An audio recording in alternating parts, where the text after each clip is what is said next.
Au début des années 70, Kawasaki faisait la sensation avec cette nouvelle Z1 900, dévoilée pour la première fois au Salon de Cologne.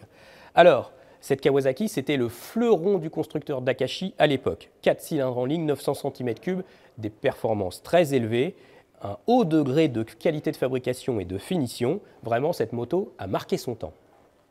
Bien des années après, en 2003, Kawasaki franchit une nouvelle étape dans sa lignée Z, avec cette Z1000. Alors, cette moto a vraiment constitué une étape très importante pour Kawasaki, qui revenait sur le segment du roadster sportif, avec un roadster au style agressif, typique des Street Fighter, avec un nouveau style manga. Alors, il y avait le rappel au passé, avec les 4 flûtes d'échappement, et cette moto a vraiment marqué son époque aussi, de par ses performances, son moteur rageur, son agilité, ses capacités sportives, mêlées d'agréments au quotidien.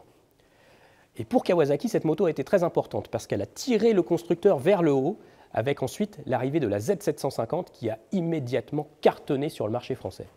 Alors aujourd'hui, en 2017, on essaye une nouvelle étape dans la lignée Z avec la Z1 900.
Alors quel plaisir de rouler par ce beau soleil sur les routes du sud de l'Espagne avec une nouveauté aussi importante que la nouvelle Kawasaki Z900. Alors là, en effet, ça c'était vraiment une moto importante pour Kawasaki cette année, en cette année 2017. Alors elle s'appelle Z900 mais c'est une 948.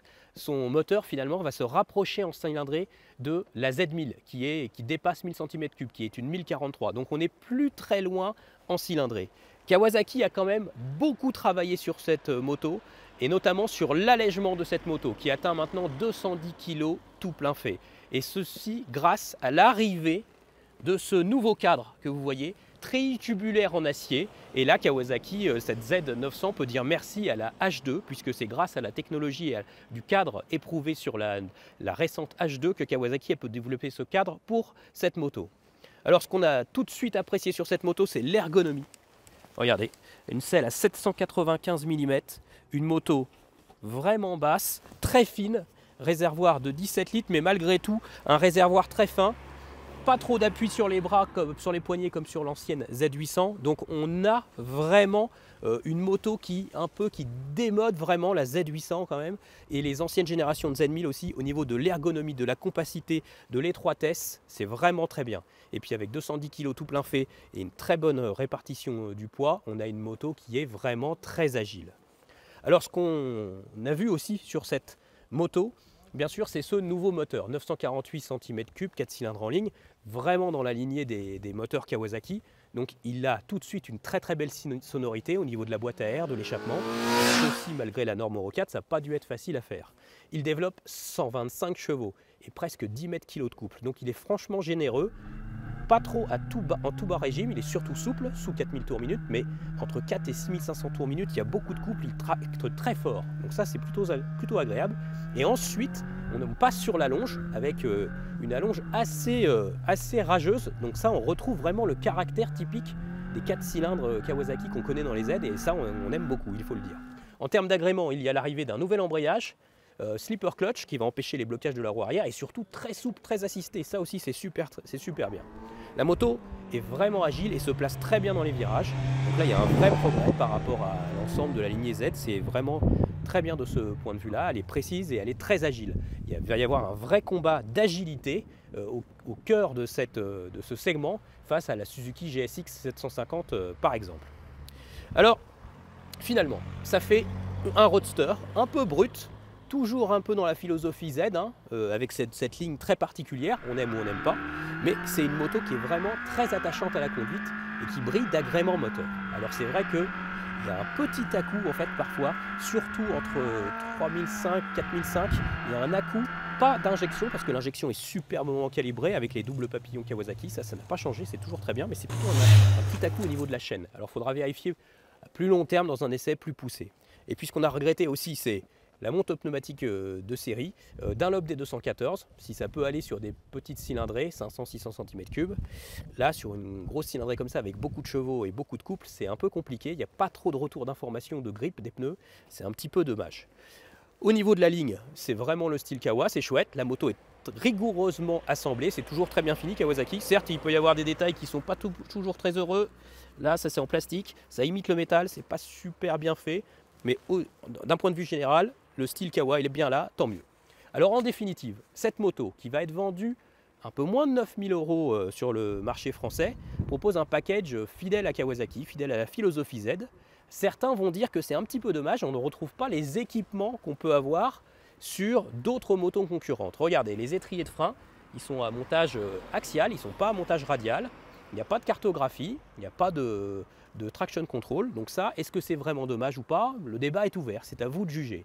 Nous, on pense à Motostation que plutôt que d'avoir 3 modes de conduite et que finalement il n'y en a qu'un qui marche bien, eh ben, on préfère une bonne poignée de gaz avec une injection parfaitement maîtrisée. Ça, c'est mieux. Après, peut-être que ne pas avoir des étriers de frein radio et un super freinage, ça c'est peut-être un petit peu plus regrettable. C'est aussi à vous de voir. Le débat est ouvert. En tout cas, si vous voulez plus d'infos techniques, comme d'habitude, vous allez sur le site.